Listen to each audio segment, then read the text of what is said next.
Hello, hopefully this isn't too late. I'm the Thursday sub for Pagan Perspective, Tim. This week we're talking about, let me get this right, so it's our thoughts and experiences with animal spirits, whether it's as guides, totems, guardians or spiritual avatars, whichever description fits your path or culture.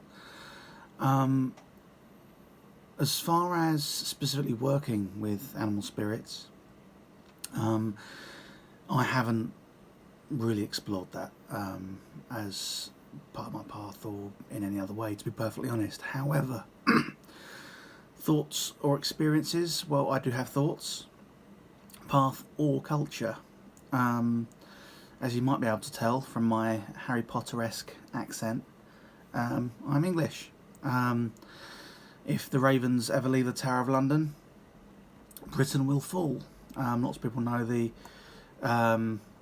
ancient legend prophecy type thing. After they were killed or left in the Second World War, Churchill replaced them pretty quick. They have their wings clipped so they can't leave, which is sad, obviously.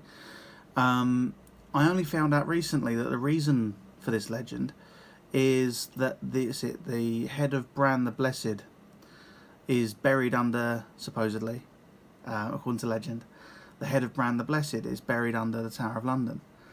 I think it was he was a Celtic king. I think he might have spoken prophecy. He was able to turn into I think he was able to turn into a raven or had ravens as attendants. And after his head was cut off, he was still able to speak. Something like that. Obviously I found it recently because I was looking into Game of Thrones characters, so that connection there is quite interesting. Which is, yes, I think it's interesting. The Morrigan used to take the form of a raven on the battlefield. Ravens, crows, magpies, all the corvids, rooks, yeah, they count. They've always been seen as having a connection to the world of the dead or the afterlife, or being seen as communicators. They are uncannily intelligent. They would kind of flock to a battlefield after everything was done because they're carrion eaters and they will eat anything that they can get their hands on or their beak on. They'll listen on forest fires. The fact that they're associated with death in the afterlife is not unusual. The fact that they're so intelligent compared to not just other birds but other animals, it's not surprising that there's going to be that link there with, like I say, with Bran, with Odin. There's another Celtic god who had Lud, or Hlud, 2 L's U-D, I think.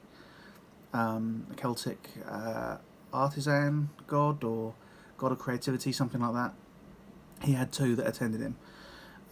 Obviously Odin's thought and wisdom, Hugin. There's so much about ravens. I find it very hard to see a raven and not kind of have a little mental pause for a moment. Are they bringing message? Are they bringing warning? Is it a sign of some kind? It's difficult to not see a corvid of some kind, like I say, a crow, raven, rook, magpie, and not kind of have that mental pause.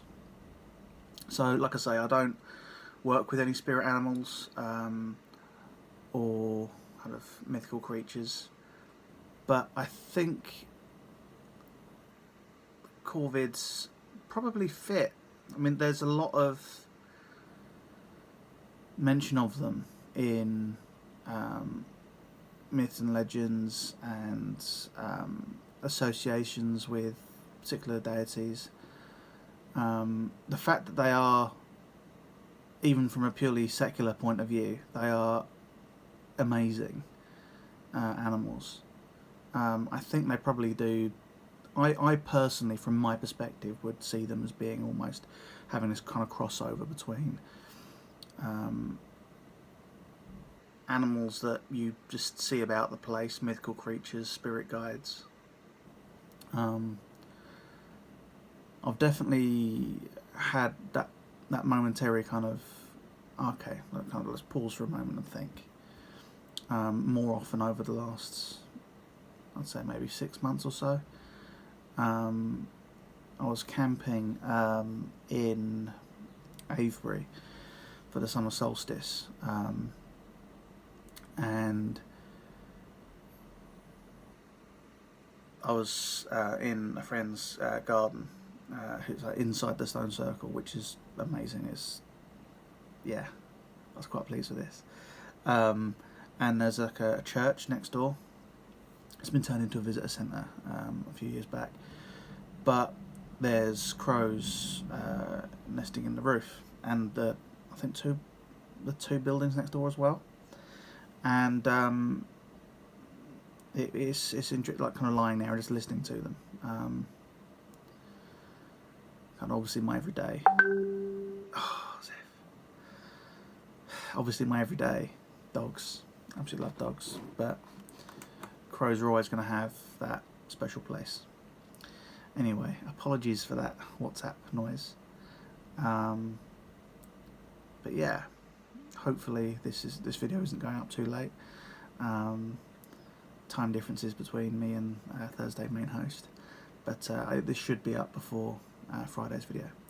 So blessed be, and have a good weekend. And I don't know what time school holidays start in the rest of the world, but it's almost here in England, so enjoy that as well. See you later.